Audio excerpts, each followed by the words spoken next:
Hi everyone, welcome to my channel Malarinpayanam. நாம் இன்றைக்கி ஒரு சூப்பரான லிவர் டீடாக்ஸ் ட்ரிங்க் தாங்க பார்க்க போகிறோம். ஸோ இந்த வெண்டைக்காயில் வந்து நிறைய carbohydrate, protein, calcium, phosphorus, vitamin ABC, thiamine இந்த மாதிரி நிறைய ஊட்டச்சத்துக்கள் இருக்குங்க. நோய் எதிர்ப்பு சக்தியை வலுப்படுத்தவும், இரத்த ஓட்டத்தை மேம்படுத்தவும் இந்த வெண்டைக்காய் வந்து ரொம்ப ஹெல்ப்பாக இருக்குது. இந்த வெண்டைக்காயை வந்து தண்ணியில் ஊற வச்சு அந்த தண்ணியை நம்ம ரெகுலராக குடிச்சிட்டு வந்தோம் அப்படின்னா நமக்கு வந்து நோய் எதிர்ப்பு சக்தியை அதிகரிக்குங்க. அது மாதிரி கண் பார்வையை அதிகரிக்கும், இரத்த சோகையை தடுக்கும். மெயினாக வந்து சுகர் பேஷண்ட்ஸ் வந்து இதை ரெகுலராக எடுக்கிறப்ப சுகர் வந்து கட்டுக்குள்ளே இருக்கும் அப்படின்னு சொல்கிறாங்க. மலச்சிக்கல் பிரச்சனையை நீக்கும். இந்த மாதிரி ஏகப்பட்ட பெனிஃபிட்ஸ் இருக்குங்க. ஸோ எந்த காய்கறி வாங்கிட்டு வந்தாலும் நம்ம வந்து வீட்டில் வந்து கழுவுவோம். கழுவுறப்ப கொஞ்சோண்டி மஞ்சப்பொடியும் உப்பும் போட்டு அந்த தண்ணியில் கழுவி கொஞ்சம் காய வச்சு அப்புறம் ஃப்ரிட்ஜில் ஸ்டோர் பண்ணுங்கள்.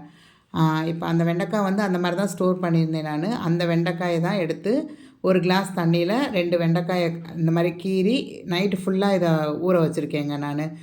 மினிமம் வந்து ஒரு 8 to 10 hours நம்ம ஊற வைக்கணும்.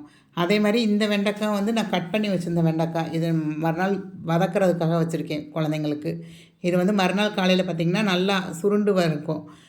பொதுவாக வந்து நம்ம வீட்டில் செய்கிறப்ப காலையில் நம்ம வெண்டைக்காய் கட் பண்ணி வெயிலில் வச்சு எடுப்பாங்க. இங்கே நைட்டு நம்ம வெட்டி வச்சுருவேன். நான் எப்போயுமே வெட்டி வச்சு சோஃபாவில் தூக்கி வச்சிட்டேன்னா மறுநாள் காலையில் அது இதாயிரும்.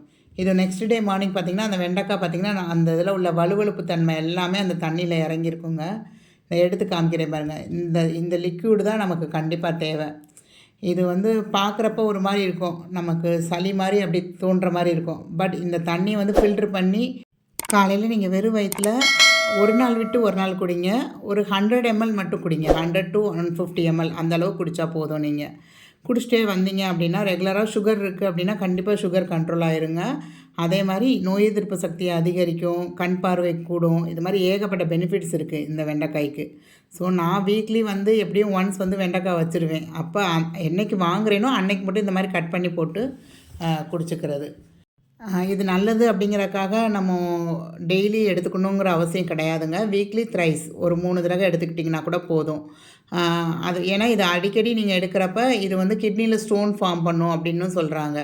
அதனால் எதுனாலும் கொஞ்சம் அளவாக வாரத்தில் ஒரு 2 நாள் 3 நாள் உங்களுக்கு தோன்ற அன்றைக்கி எடுத்துக்கோங்க. அதே மாதிரி காலையில் வெறும் வயிற்றில் இதை குடிக்கிறது நல்லது. இப்போ நம்ம வந்து வெண்டைக்காய் வறுவல் பார்க்கலாங்க. இந்த வெண்டைக்காய் வறுவல் வந்து நான் வந்து இதில் லாஸ்ட்டில் ஒரு சின்ன இன்க்ரீடியன்ட் ஆட் பண்ணுவேன். ஆட் பண்ணுறப்ப உங்களுக்கு நல்லா உதிரியாக சூப்பராகவே வரும். இப்போ இதில் வந்து நான் கடுகுளுந்தம் பருப்பு, கருவேப்பிலை, கொஞ்சம் வெங்காயம், பூண்டு இதை போட்டு தான் வதக்குறேன். வதக்கிட்டு நான் நைட்டே சொன்னேன் பார்த்திங்கன்னா, நைட்டே கட் பண்ணி காலையில் வச்சு அது உலர்ந்துருக்கும் நல்லா. அந்த பிசுப்பு தன்மை ரொம்ப இருக்காது. இது நீங்கள் அந்த ஊற வச்ச வெண்டைக்காயில் வந்து அந்த தண்ணி மட்டும் குடித்தா போதுங்க. அந்த வெண்டைக்காயை நீங்கள் சாப்பிட்டு பார்த்தீங்கன்னா கூட சப்புன்னு தான் இருக்கும். ஏன்னா அதில் உள்ள கண்டென்ட் எல்லாமே அந்த தண்ணியில் இறங்கியிருக்கும். ஆனால் எங்கள் அம்மா வந்து இது ரெகுலராக எடுப்பாங்க. எடுக்கிறப்ப அந்த வெண்டைக்காயும் சேர்த்தே சாப்பிட்ருவாங்க. எனக்கு அது சாப்பிட பிடிக்காது, அந்த தண்ணி மட்டும் குடிச்சுக்குவேன். ஸோ இது நைட்டே வந்து காய் கட் பண்ணி வச்சனால அந்த பிசுப்பு தன்மை ரொம்ப இருக்காது. இது பகலில் அப்படின்னா நம்ம வீட்டில் வந்து வெயில் அடிக்கிறப்ப ஒரு அரை மணி நேரம் நம்ம வெயிலில் வச்சு எடுத்தோம்னா கூட போதும். நமக்கு நல்லா ஈஸியாக முருகலாக வதங்கிடும் நமக்கு. இது வந்து ஹை ஃப்ளேம்லலாம் வைக்கக்கூடாதுங்க. மீடியம் ஃப்ளேமில் வச்சு நல்லா வதக்கிக்கிட்டே இருங்க. அதே மாதிரி ஒரு சில பேருக்கு அந்த வெண்டைக்காய் வெட்டுறப்பே வந்து பிசுன்னு அந்த கத்தியிலலாம் படும். அப்போ நீங்கள் லைட்டாக அந்த கத்திக்கு வந்து தேங்காய் எண்ணெய் இல்லை நல்லெண்ணெய் ஏதாவது வச்சுட்டு அப்புறம் கட் பண்ணிங்கன்னா அந்த பிசுப்பு தன்மை ஒட்டாது உங்களுக்கு அதில். ஸோ மீடியம் ஃப்ளேமில் வச்சு நீங்கள் வந்து அட்லீஸ்ட் ஒரு 10 minutesஆவது இதை குக் பண்ணணும். நீங்கள் குக் பண்ணுறப்ப தான் உங்களுக்கு அந்த பச்சை வாடை போகும். ஆனால் இதை ஓவராகவும் குக் பண்ணிடக்கூடாது. தண்ணி ஊற்றி நீங்கள் ரொம்ப ஓவராகவும் குக் பண்ணிடாதீங்க. நீங்கள் சாதாரணமாக காரக்குழம்பு வைக்கிறப்ப கூட நீங்கள் இது மாதிரி கட் பண்ணிவிட்டு லைட்டாக வதக்கிட்டு அந்த காரக்குழம்பு போட்டிங்கன்னா கூட நல்லாயிருக்கும். ஸோ இப்போ நான் வந்து கொஞ்சோண்டி மஞ்சப்பொடி போட்டிருக்கேன், தூள் உப்பு போட்டிருக்கேன்.